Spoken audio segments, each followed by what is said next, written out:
Heather, check Cindy's Right. website. I'm sure Yeah, she's check got that a website for posted that there. threading demonstration by Cindy Tozer. Rosa. We don't do the advertising on the Facebook page for us, so No. But if they send us something to go on our event page, we'll put it there. And if they send it absolutely. in our chat, it'll be in our chat. That's That's right. the beauty of what we do. If it comes in, it's there. No limit. Right. Perpetuity. Yeah. All right. What do you what you're not talking to me. Come on, go. Let's end. Yeah. Come on. I'm trying to catch up on the chats that came in. It looks like everybody's just saying night night. No, don't go night night. No. Night night. So we had 99 members on tonight, Eddie. I know. That's great. Bring a friend. And I saw a lot of new names as well. Well, they learn where you can find the best. It's right here, know, right? because of you folks. Right here because of you folks. Yeah, there were several that said they were going to come to the meeting just so they could ask me on what it was, what my process is for my tongue oil finish, but those individuals didn't show up. But I kind of figured they wouldn't either because they're kind of like naysayers from the other websites. Oh, you can't do that. Yeah. You're making a mistake. That's like that super glue finish. You can't do that. I'll never forget. I was at SWAT when they did that to that fellow. I cannot remember that gentleman's name that did that. And the guys in his club, he says, "Oh, you can't do that. Oh, what a terrible waste." All right. All you folks that really believe in 3408, I like Starbond, but all you folks that believe in super glue finishes. Same here. Yeah. I had that pile of guys said, you can't do that. I guess somebody had an error. But we'll share anything, anytime, anywhere. We're not married to anybody. We're just dating. Right. Okay. That's real curious, Eddie, that comes up because it's like that came up in my club meeting in the last club meeting we had too. People were saying, "Oh, you can't use 3408. You can't do a super glue finish. It's never any good." It's like, seriously, man, I've seen really good 3408 finishes, right? It's like, and I have some that I've done with the Starbond stuff. So it's like, horse manure. Right? Yeah. You don't know what you're talking about, and you're propping up a myth that doesn't exist. Well, yeah, and it's like people get married to these ideas, and it's just it just is counterproductive because you're missing out on all the possibilities. Right. I mean, you make some great finishes, Dane. You do it real well, but so it's like it's we all have a process. I mean, you don't get to gallery level finishes without finding a way to get there. And I've got a process that works for me. You've got a process that works for you. I've got pieces that you can shave off of, you know what I mean? It's that shiny. So it's like, and it doesn't look plastic. It's, you just get enough coats of lacquer and enough wet sanding in between the coats at high enough grits and you're good to go, and it's, or poly, you can do it too. And I know that, but the main thing is starting with a pristine piece of wood. Yeah. Because if that you can't have tear out. You can't have tool marks. Imperfections in it. It's going to look. It's just going to be highlighted, and it's going to look like doo doo. Yeah, I agree. You've got to start with a great base. And people say, "How do you get there?" And it's like sanding sealer, man, or something else that raises the grain and fixes it so you can sand it off. There's a lot of people that don't believe that, though, Matt. They don't believe that sanding sealer stuff. There's a lot of misnomers. They go to Home Depot and ask the paint guy. Remember last week he used to work at if you go back to the basics of where finishing came from, and it's called finishing, right? Where it came from. Where I went to trade school, that was a 4-year class on finish. It means people, you want to be a finished painter. You went to a 4-year apprenticeship school in a trade school, and you learned the mechanics and the science of finishes. and what went where and how and why, and the cure times and the different brushes and different techniques and all. And that's all involved in this. The people that say, well, you can't do that with this or that. No, because you can't do it with a nickel brush when you need a dollar finisher. Yeah. Right. And Right. you know, I got my wife is in here right now. I remember one day I came in to get a roll of toilet paper to take to the shop, and she said, "What is that for?" Well, I'm going to do a finish on something. I use toilet paper for CA finish. Really, and it was just, that was in my technique. Well, I changed out of the technique and went to the blue paper towel later on when I found out about the lint transfer. And you say, how'd you find out about that? Because I got lint transfer. Right. You could see it. You could see it. Yeah, I had a buddy of mine why is it bumpy now?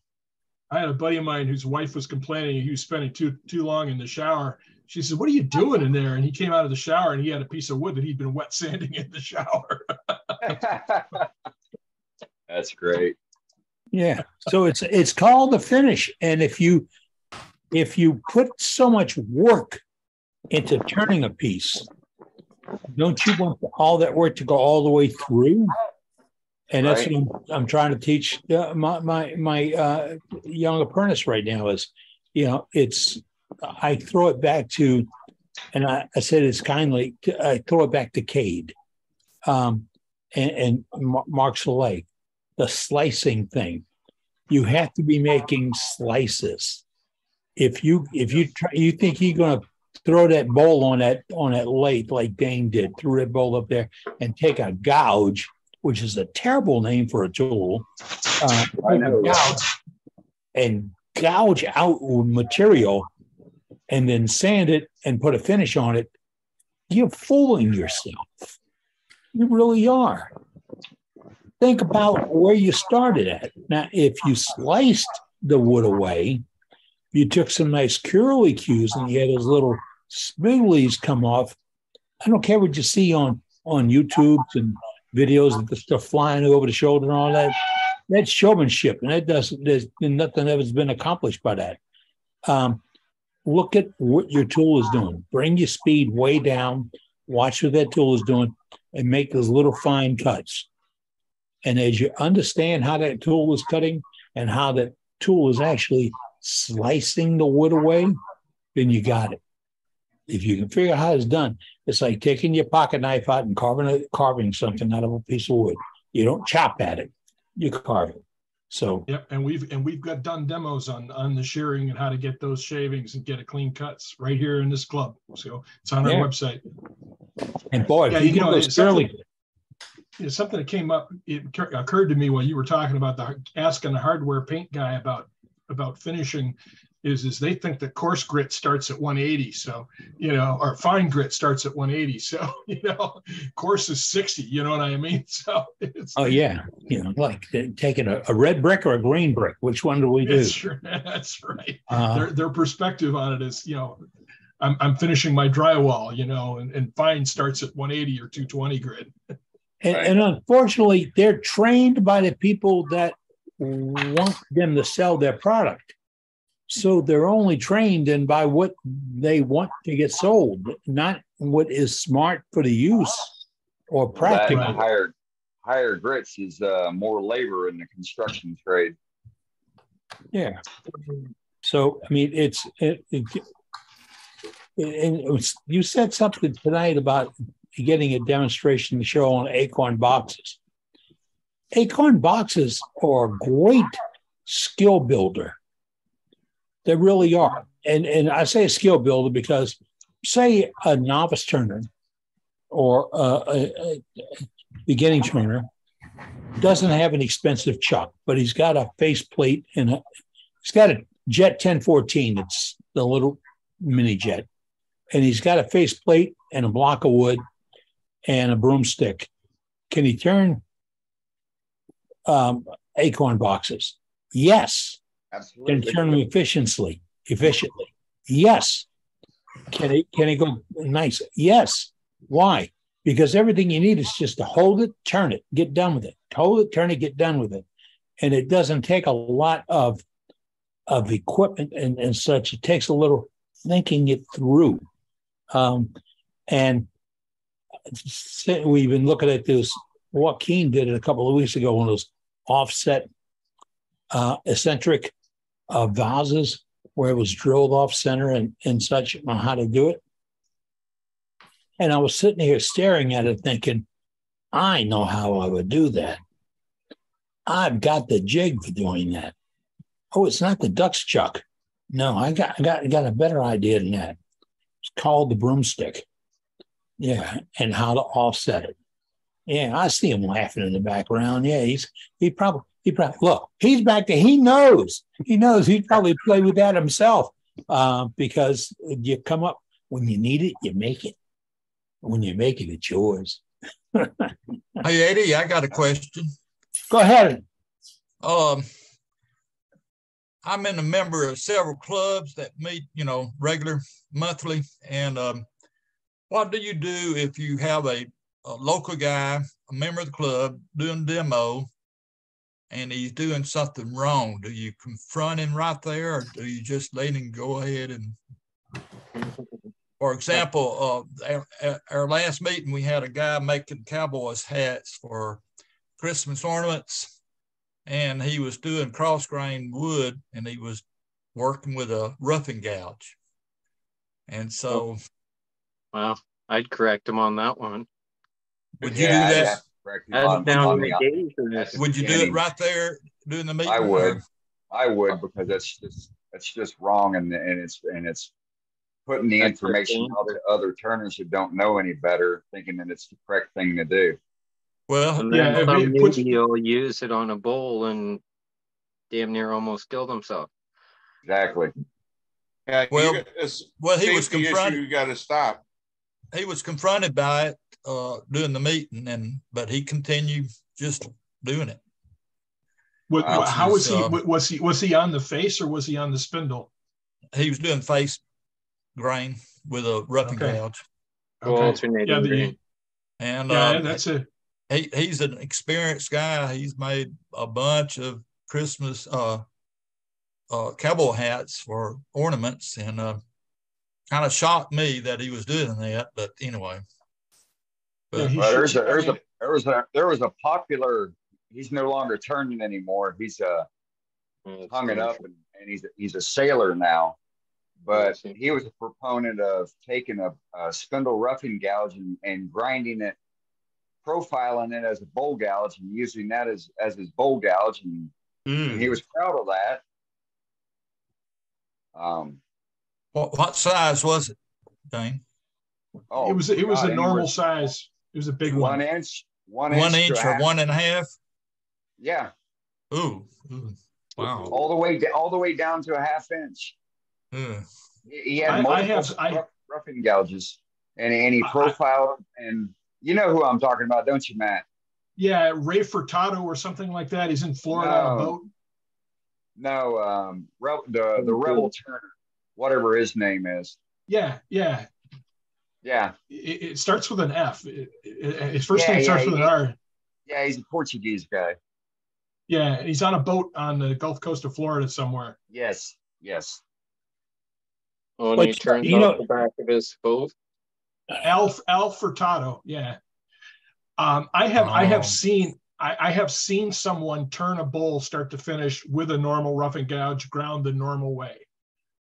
This is a number of years ago when the symposium was held south of us in the central part of the country, like Kentucky or Georgia, and he was traveling through our area on the way into Canada for something else. He was on a motorcycle, and he stopped by in Detroit for a couple of days, and did an afternoon of turning. And on a dare, he turned a deep bull with a roughing gouge. Wow. And like, I mean, it was you can do it, and it was a display of skill. And I don't doubt that your guy Howard could have done it. But I certainly agree with you that it's the wrong thing to show in a demo and to show people who might not know any better. I mean, I got my rough and gouge is slightly bent because I tried that when I was new and didn't know any better and bent the hell out of it. Nearly hurt myself with it, you know. Well, that was just an example. We had some local guys that do demos, and it's hard to get people to do a demo. And there've been several, you know, doing wrong things. And I'll do a demo.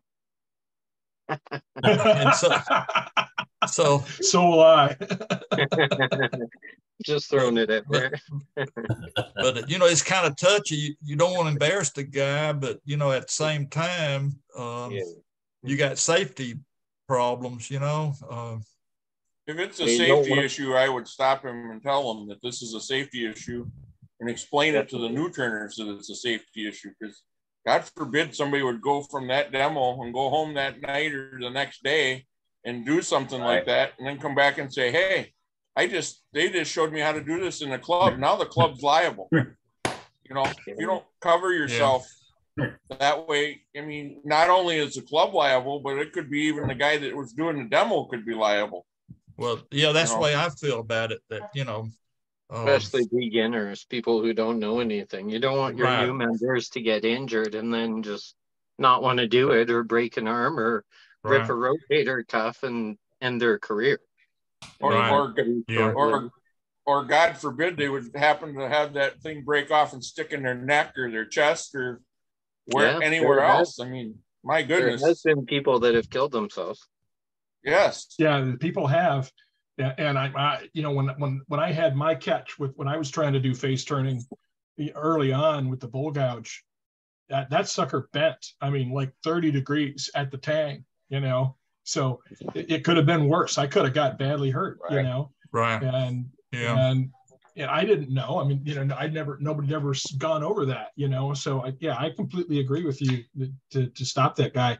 And he should have paid attention. He should, you know, as an experienced turner or demonstrator, he should bloody know better, you know.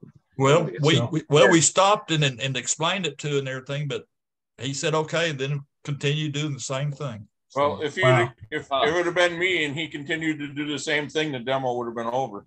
Exactly. I would have just said, this isn't how our club should function, and we need to sit and discuss this as a club. You know, I wouldn't have let him keep going. We have it. That's a good idea. Yeah, my club would have stopped him right then and there. Sorry. No, we have it where you can just unplug the lathe. The guy just can't continue. Anybody can go unplug it. Something unsafe like that. Right. Yeah. That's a good idea. So how do you guys, is that an established policy that you have in your club? How do you manage that? Yep. We just agreed upon it. The officers did. It's before they even do the demo, we tell them, unless you're doing spindle work with a roughing gouge, that's the only time you can use it. Do not use it with a bowl. Try to make a bowl with it. Don't show the wrong way of using it. Otherwise, you're not going to be able to finish your demo or even start your demo. Yeah. And you won't get paid. Yeah. You won't get paid. Yep. Yeah. In our club, you're not allowed to turn without it. Just cut the power off to the lathe and say, sorry. Yep. It's that simple. Right, it's one of the rules. You know, whenever you hire a demonstrator, there should be a contract, a written contract, always, that the demonstrator and the club president or secretary signs. It says, this is allowed, this is allowed, this isn't allowed, this isn't allowed. You have to follow these rules, or, you know, don't sign it if you think you can't follow these rules. That's simple. Howard, you're probably talking about local guys demonstrating. Yeah, local volunteers that, you know. Same thing though. I give them the list of do's and don'ts, and if they don't want to follow it, then say no demo. Yeah, that's an excellent idea to have a demo contract, a demonstrator contract. I like that. Thank you, guys. Yeah, 100%. Yeah, that's a good idea. And if it's Zoom, you just cut the Zoom. Cut the power to the lathe. Yeah. Okay. Very cool. Yeah. It's insulin shot time, so I got you on the earbud. You won't be able to see me, but I can hear you and talk to you. You talk about the do's and don'ts. It's the same thing as if any of you wanted to do a demonstration tonight or right now, and you want to do something that was fairly unsafe and said, well, this is okay. I personally would have no problem turning off your video and audio feed. That's right. Exactly. I mean, you know what? 100% I would. Because I can't undo your mistake. I can't unteach what you just taught a new turner. I can't let you give that experience to somebody who may carry it on and believe that it worked. It worked for him, it'll work for me. Well, it didn't work for him. You just got damn lucky. Yeah. And the luck is not always your best friend. Oh. So that's why if it looks shady, go find some sun. And really, if I've been to club demonstrations where all they did was rant and rave about the shield. Got to have a shield, got to have a shield, got to have a shield. And then a guy gets up to do a spindle demonstration and he's got the shield. He says, I can't stand to turn with one of these, so we're not going to use it today. Nobody said a word. Wow. And I said, well, wait. What about the shield? He said, but I can't turn with it on. Now, I wasn't an officer in the club, but I was waiting for the officer. The officer in the club said, well, then we have to do something else. They conceded to where, it'll be okay. But then a while later, I saw him with a big red bump across his face where a spindle got loose and hit him. And I'm thinking, we can't talk about it because it wouldn't be proper, but he got smacked in the face by a spindle that got loose. If he had a shield on, it wouldn't happen. We wouldn't have the conversation. But, for somebody to say, well, I don't really have to do that. It's not necessary. Captain, the shield that I showed on this group, the piece exploded and broke my shield. That hangs up next to my shield. And I had a student ask me why I kept that broken shield. I said, it's a reminder to put that shield back on my face every time I turn the lathe on. Yeah, exactly. Yeah. You can't, you learn, don't touch that stove. It's hot. You learned that when you were a kid. If you didn't touch that stove, you wouldn't appreciate that it was hot. So when that shield popped and hit you, I've had my bell rung. I had my IPEX shield on and had my bell rung. And I mean, it hit me hard enough to really ring my bell. But fortunately, I could walk out the shop, take the shield off, and my neighbor was sitting on the steps. And he said, are you all right? And I said, do you see any blood? And he said, no. I said, I think, am I all right? But I was concussed. Yeah. This is a very useful discussion. I appreciate it. Yeah, it is. It is.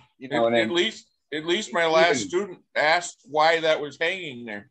So it got him to think. Yeah. Right. Why not save some of that stuff to show at your club meetings or have sitting around at your club meetings on a table and say, ask me what happened. Right. Yeah. Because people get complacent. Even tonight when I did that, the quick skewing cut there with the toe to skew, I kind of regret showing that, even though it's perfectly fine to be able to cut like that. But for folks that aren't familiar with the skew, I probably shouldn't have showed that. I thought the cut was fine, Dave. I show both. I show all the ways. They can choose which one works best for them.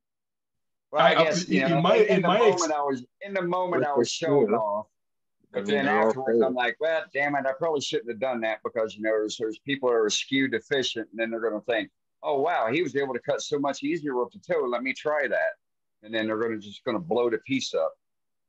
Well, but arguably that's how you learn too. I mean, my experience with teaching people who are new to this, almost everybody who's tried to skew and is relatively new is scared to death of the skew. Very few people are comfortable with it. And you know what's crazy? The skew is the safest tool because all you're going to do is get a skate back. Yeah. It's not like you're going to blow up a damn bowl or break your tool. Right. And arguably it's arguably the most exacting tool because there's little room for error. You know, if you present the tool wrong, you're going to get a catch. Granted, yes. Right, but once you understand how the skew edge works, it translates to all the other tools, even carbides. And Absolutely. I tell people that when I'm teaching, I'm like, look, if you learn how the skew edge works, I can, and then I pick up another tool, you know, like the deep fluted bowl gouge. I can do the same thing with the deep fluted bowl gouge flute, or I can do the same thing with my parting tool. I can do the same thing with the carbide edge. It's all about how the edge of the tool interacts with the spinning wood, you know, and it's like people are like, you know, you get the same cut with each, you know, any of 10 different tools, you know what I mean? Right. But understanding how the skew works is integral to that. And I'm a big fan of that myself. Right. So, yeah, me too. Yeah. Plus, you know, the surface left from a skew is, I mean, once you figure it out, it's a no sanding surface. Exactly. Sandpaper degrades the surface. Yeah. Yeah, and there's a lot of fun things you can do with the skew, like raise the grain and make fuzzy Christmas trees and stuff like that. Yeah. Yeah, it's definitely a show-off tool. Can be. Can be. And nobody does it better than Cade, right? Oh, I know, right? Yeah, Cade's freaking awesome. One day I'll be there. Hey, Cade, when you're done sweeping up, my shop needs cleaning. You can come clean my place. All right. Know, right? I'm on my way. Might take me a while to get there, though.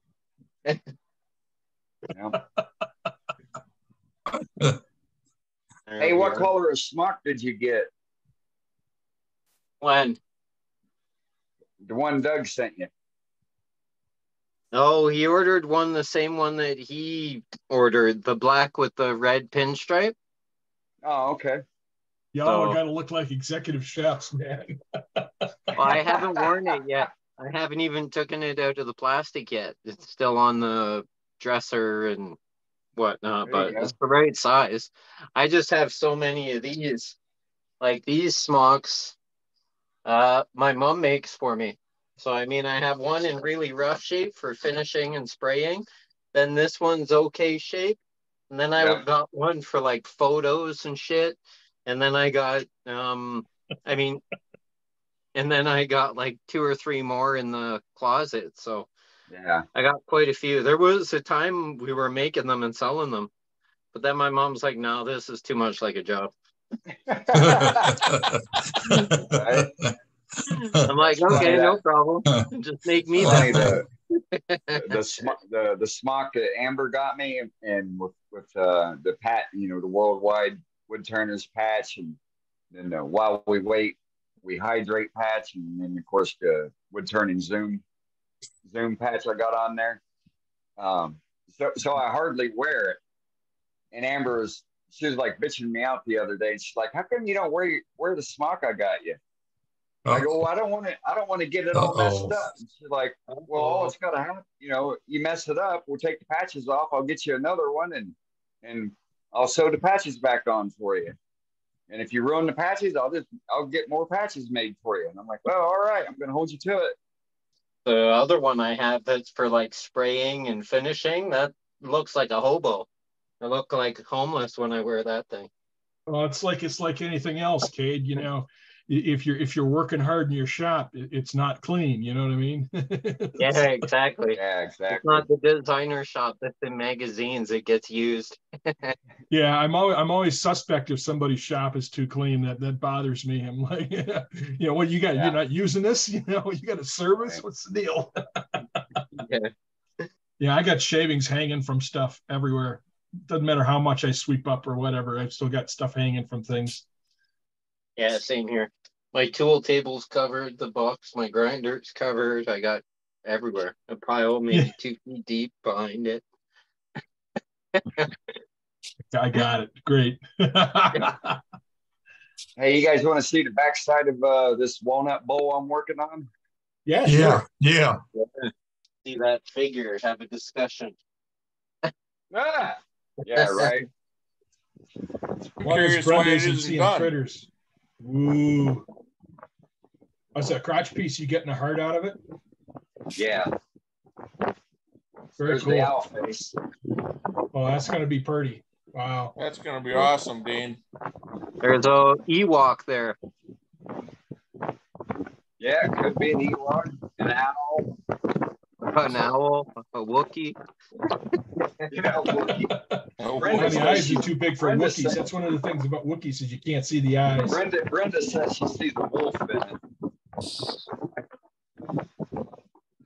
I got wolves. I don't see the wolf. Right in the tip of the limbs coming through.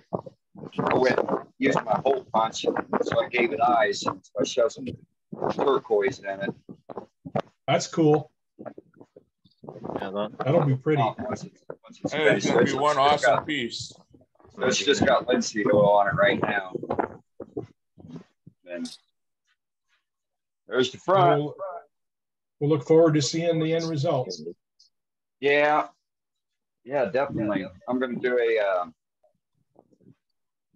so I got that ancient art forms book that Paul Hannity talked about, and various others got. I think Cade got one.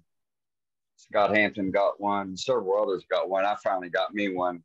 Bought it as a birthday present while I was off on my family reunion. So it was waiting for me when I got back. What's that? So I'm gonna the antiquity forms book. Oh, the classic wood turning forms. Yes, classic, that one. Classic forms book. Classic forms. And so I'm going to take a mashup of a baluster from one of the drawings, pictures, and I'm going to make a pedestal out of holly for the base for that. So it should look pretty striking. Yeah. Yeah, that'd be cool. Hey, Cade, you didn't show your thing you showed earlier today that I thought was pretty cool. Show that to Dane. Yeah, no, I didn't show it yet. I'll show it next week. I was just in the middle and busy doing stuff and finishing stuff. And you guys got to come back next week to see this piece. It's awesome. Yeah, I thought about bringing it in, but it's just way too dusty and dirty and all kinds of shit in here. And I put finish on it earlier too, so I don't know. It might be a little tacky. Yeah, send me a pic. Oh, it's awesome, Dane. Oh, I'm sure. Right. I think it's one of the best pieces Cade has done in quite a while, actually. Oh, wow. Cool. All right, now you're going to have to take your phone in the other room and show it to us. He probably doesn't have it all together, and it doesn't do it justice unless it's all in one piece. Yeah, it's not all. He just said he put some finish on it so it's drying. So yeah, it'll be tacky and it'll be all fingerprinted if I start putting it together. Yeah, you don't want to do that. Don't do that. I'll verify. Definitely. I'll verify. It's very impressive. Yeah, Joaquin's seen it. Yeah, very unique. Thanks. It's very technical with all the measurements and the things that have to fit just right and proportions just right, and a lot of thought into the size and wood species to accent one another. Yeah. Oh, so you followed the principles that were laid out earlier in the meeting. Yeah. I might have missed that part. See you, Matt. I was turning, but yeah, principles. I'll tell you later. Every day in my turning. Who was it that wanted to see the platter that I'm going to be demoing in SWAT? Nobody wanted to see it, Scott. Who? Nobody asked to see it. I have it right here. Do it.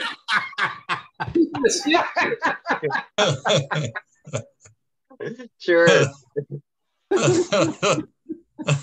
just pull it. You're not Scott. I'm going to be making. I'm going to spotlight you. Remember, I wouldn't let you show it last week because you were freaking 1 week out for surgery. Now you can hold it up. It's right here. See? That's cool. That's nice. The texture. Cool. Oh, where am I? Oh, nice walnut. Yeah. Walnut, right? Huh? Claro. Walnut. It's black walnut. Yeah. Yeah. Yeah. Oh, flip it over again. There was almost like a wood spirit by your left hand. Oh yeah, right. Well, which one? Over here? Other left. Yeah, that left. Your left. Your left hand. Your left hand. My left hand. Yeah, right there. Yeah, I see it. Yeah. Yeah, it's like, yeah. It's a little leprechaun. It's Rumpelstiltskin. Yeah. It shows up. It's a little leprechaun looking for his pot, looking for any pot of gold. Those painkillers are kicking in. You'll see all kinds of stuff. Yeah, this place, Scott. in the center. So, yeah, that's just what I'll be demonstrating twice. Is that gold flaked or gold leafed or painted gold? In the center? Yeah. Oh no, that's a piece of quilted maple. Oh, cool. From afar, I thought it was like gold leaf or silver leaf. It's got a lot of transparency in it. It's really neat. Oh, now you can see the quilting. Cool. Yeah. Oh, yeah, I thought it was gilding too. Yeah. I did too. It was so shiny. I always thought it was gilding, you know. Huh. You keep disappearing like Predator.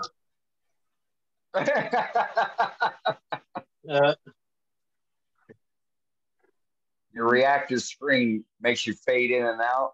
Oh yeah, like Predator. But hey, got me a spindle gouge the other day, and this thing I looked at and it had a bend in it. And I'm going like, what happened? And you just got it? He was using it to turn a bowl, and he got a catch, and the tang just bent down. He bent it back up. Yeah, that's what happens when you use a scruffing gouge on a bowl. Yeah, and he giving it to me, and I says, well, here, I'll just take care of that real quick. And I just busted it off because I ain't going to trust it. No. Yeah, right. Once that metal it back, it weakens it. Yep. Yeah. Stretches it out. You can't hammer it back in place. It'll never work right. Yep. He tried, but, you know, he gave it to me, and I just said, that's it. It's done. Now you got a piece for the forge, and you can use the tool steel for something else. Well, this was an old Craftsman. Still got good steel in it. Yeah. Yeah, it's always good to keep tools or hand-me-down tools or tools you can get for a deal, because you can always make them or regrind them, or specialty tools for projects that may arise. Yeah, I made one of those tools, Cade, that Mark Chalet showed a couple weeks ago for making a recess. Oh, okay. Yeah, cool. Works great. And if you know how to read the tool grinder combination, the sparks that come off of it, you know how good the steel is. Yeah. My dad was a tool and die maker, so I learned all about different kinds of steel and all that stuff when I was a young guy. We have that discussion. That's what my dad was too. Yeah. Yep. Yeah. What was that you're showing? Does it look something like this? Your tool? No. No. Scraper. No. Here. I don't have a hand on it yet. That didn't look quite right. I'll show you. I think you ground that wrong. Yep.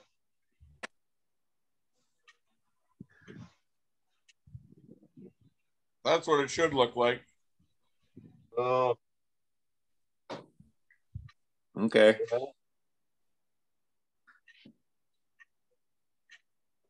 That was a half-inch spindle gouge or spindle roughing gouge.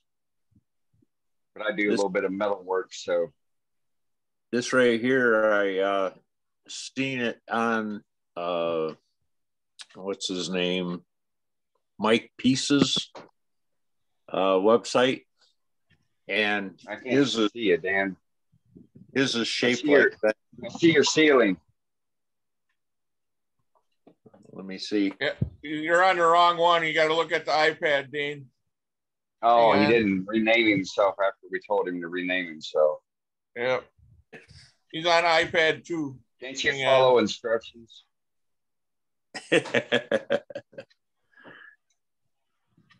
And that's what his look like. And I looked up on Technitool, and theirs is actually like that, but it's the one that goes in straight and they pull it across. But that's exactly the way theirs looks like. But yours looks different. So yep. Yeah, Dane, how you use that one you got? How do I use it? I have not seen it like that. So we'll pretend. Yeah. Hang on, Dane. We got to highlight you. Oh, yeah. Go ahead and highlight me. I can remember how to do it. Where the hell is he? Looks like a 7, don't it? Yeah, it looks like a proper 7. Here, I'll highlight myself. Okay. Yeah, I can't find it. There it is. I found it now. Okay. Yeah. Right here. Yeah, so straight up and down, it looks like a 7. Okay. Yep.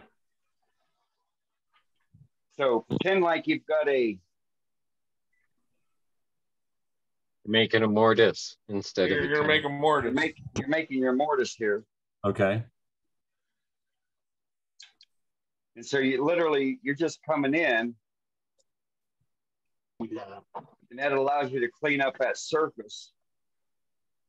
Okay, so that's okay. And with the cant, it's probably, I don't know, 5 degrees, if that. Yeah. I think I made mine 7 because I got a Novichok. That's what I use it on. 5. Yeah, it's somewhere between 5-10 degrees.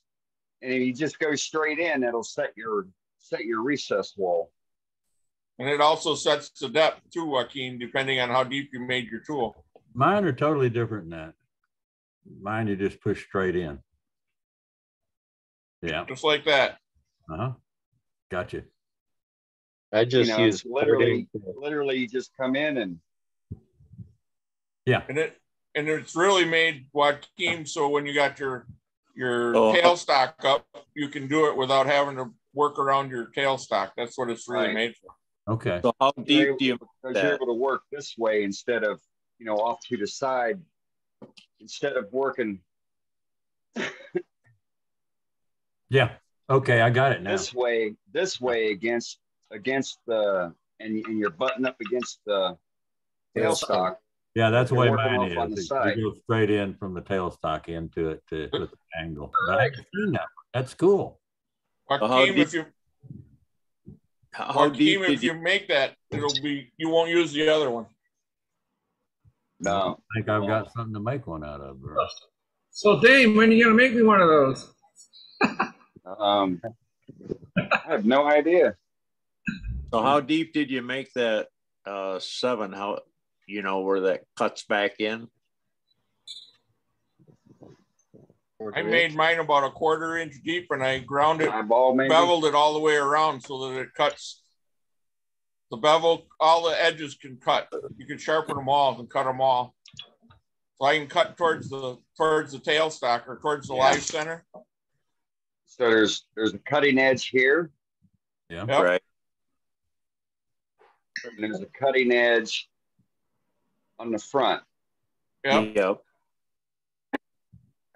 And I also made mine so that it was beveled on that diagonal too, so that on the leg of the 7, so that you could cut with that if you wanted to.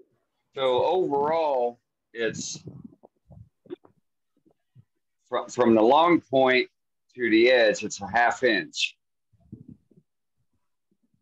The bead, whatever your jaws the toe. Huh? For the top, for the toe, it's 3/8. And then coming in, you know, for that 7, it's just under 5/16 of an inch. Yeah. I think I made mine a 1/4, Dean. Yep. And I did it all by eye. I didn't really measure it until I was done. Yeah, I got when I made this, it was all by eyeball. So same with the bevel angles. I didn't even really set the tool rest for that either. I just ground whatever angle I thought. And so for my bevel angles, since I like to weigh, because it cuts like a scraper. Yep. So I like to weigh my scraper cuts, and so I just set it based upon my scraper, and that's what that angle is cut on, and that's what that angle is cut on. Yep. Okay.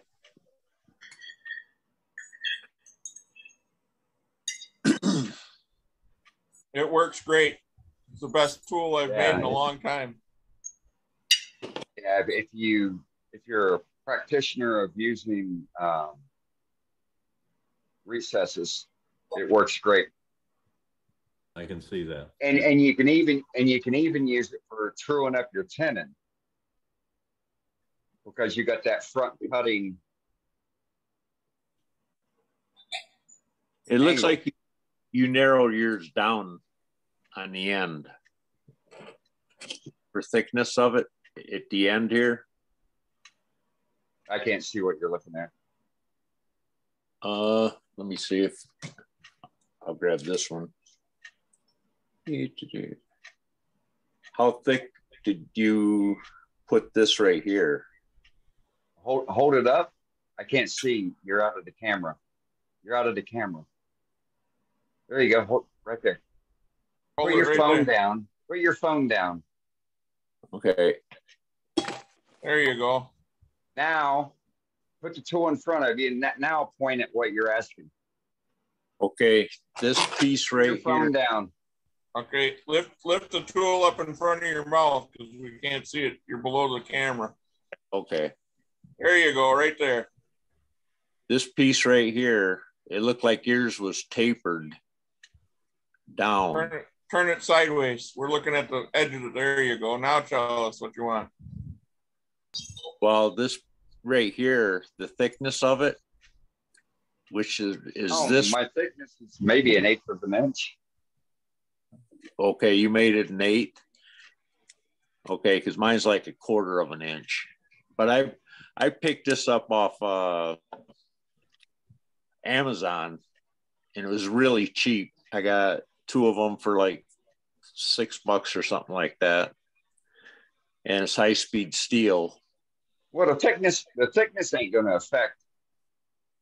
Isn't going to affect. Thickness doesn't hurt anything. It's the angle. Right.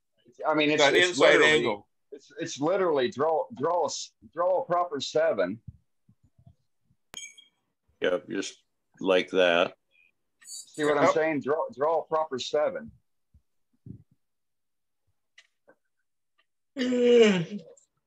You can do it. Here, the cutting is 90 degrees. He's got a weird angle in there. So Dan. Yeah. The top angles, yeah. Do a screenshot. Do a screenshot. Save that for yourself. Yep, hold on for a minute. I got to get the... Or pick up your camera and take a photo of your iPad. You'd also go into just for like a used shop, pick up some old plane blades. All right, I got it. Or joiner blades. Yep. Joiner blades would work good. Yeah, it would. Okay, I got it. Got it? Okay. Yep. So that top angle for the leg for the 7, the head there, that slope is, you know, somewhere between 5 and 10 degrees. You know, 7 degrees probably the optimum. Yeah. Dane, show them how to make the leg of the 7. like as if you were going to grind that leg of that number 7. That angle. Show them how you're going to create that inside corner when you go to grind it. So it's a solid piece of metal. I would just scribe down. I'd make my 7, and that solid metal, I'm literally just taking a file or my angle grinder and grinding that down. Yeah. You could get that off your dovetail jaws, right? I mean, that's what you're doing. The angle here, yes. Yeah, yes. It's on your jaws, whatever you got. Yeah, and so, you know, so I can't remember. I want to say the Nova 2, the old ones, 2008 time frame, was 7 degrees. Yeah, and I'm pretty sure, and I'm pretty sure the one way. And I'm pretty sure the Vicmar VM120s are 7 degrees. And so I'm sure that's what I ground that to. Now that I'm thinking. Yep. Yeah, your 7 degrees is on your narrow leg of your 7, not the right. That's the 7 degrees. Correct. Yeah. So what I did. 90. So what I did is I just ran at it. I have a 1-inch stone grinding wheel, and I just ran that in there till it made a 90-degree corner without grinding on the side of my grinding wheel. I just got it that close with the grinder first, and then I touched it up with a file to make that inside cut. I cut the leg of the grind with the grinder. Yeah. With a regular grinder. Uh-huh. You don't have to necessarily do it with an angle grinder. It's safer that way, but I wanted a nice tight 90-degree corner. Yep. I used my CBN wheel, so there's no chance of blowing up your grinding wheel. Right. And it's the CBN wheel that goes around the side for doing like your skew and your scrapers and stuff. Yep. That would work great. And I used old pair of scissors that broke apart. I made 2 specialty tools out of each side of the scissor blade. One was a tool like that, and another was like a small little teardrop scraper that I use for Singapore balls. Yeah, old sewing scissors. Make great tools. Are great. They're made of good quality, high-speed steel, and they make mine were kitchen scissors. They make great stuff for specialty tools. I got a bunch. They're like cheap, you know. I got these for like I think $2 at the craft store at the Goodwill or Savers, whatever the hell it's called. Go to any good garage sale, you'll find them for under $1, probably 50, right, 60 you know, cents. some flea market, you know, you get a bucket for $5. Even a dollar store. That's where mine are from. And they're still good high-speed steel kitchen scissors. So right, you're cutting gristle and bone and all kinds of stuff with them. So. Yeah, if they're just going to be a specialty tool, you don't really need the high-grade tools anyway. No, because you're only using them for a short period of time. Yeah. And you can hone them. You don't need to grind them. Yeah, once you get the angle on them, you're honing them from that point on. But for mine, you know, like I said, you know, I made mine out of an old Wood River, either a 5/8 or 1/2-inch spindle roughing gouge. Our club had a sale, like a silent auction. We do it once a year, and some guy brought a whole handful of, you know, scrapers that were just HSS steel, and so I put my bid down and got like 12 of them for $5, so I can turn those into anything I want. Yeah, right. Yeah. Wow, nobody bid on it. Well, one guy put $1. I'm like, nah, you gotta do more than that. I put $5. I really thought somebody would outbid me, but they didn't. So